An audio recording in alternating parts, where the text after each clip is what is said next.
Apple is in their bag, ladies and gentlemen, and this time around, the ace up their sleeve is called the iPhone 14 Pro. At first glance, the first immediate takeaway is the dynamic island. This houses your front-facing camera and Face ID hardware. The island is used to switch to a variety of notifications very smoothly without tapping or swiping down menus around that cutout. The new notification system Apple has implemented is really dope. Now, next up is the brighter screen, which now pumps out 2000 nits of brightness, so outdoor viewing is no longer an eyesore, especially being compared to the iPhone 13.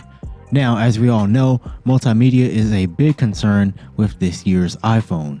So, if you're watching movies and videos in that full screen landscape mode, the island cutout will be a little harder to ignore, especially compared to the notch, which had some form of seamless integration into the top portion of the screen.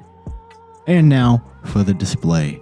The iPhone 14 Pro now has an always-on display, which you can enable by pressing the lock button on the side of the phone. Now, you get a slight ease down animation, the screen dims slightly, and the flashlight and camera buttons get Thanos snapped out of existence. Now, this feature is going to use some extra battery consumption, even if the OLED screen is clocked down to 1 Hz, but you have the option to turn off this feature in settings.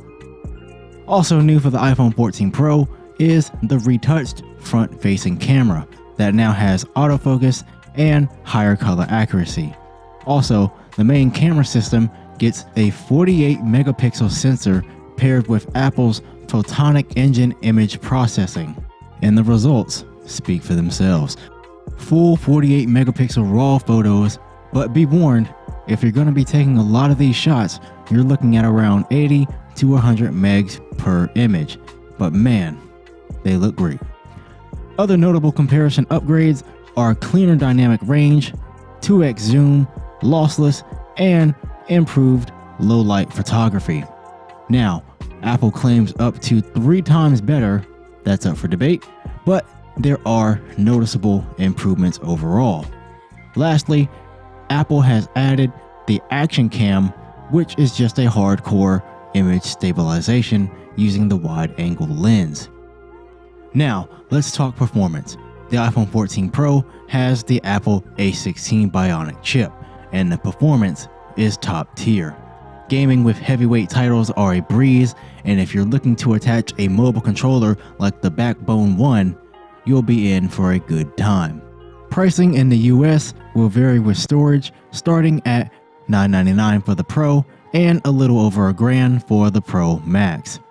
Apple has done it again, ladies and gentlemen, taking a brief look at the iPhone 14 Pro on the BCIP podcast.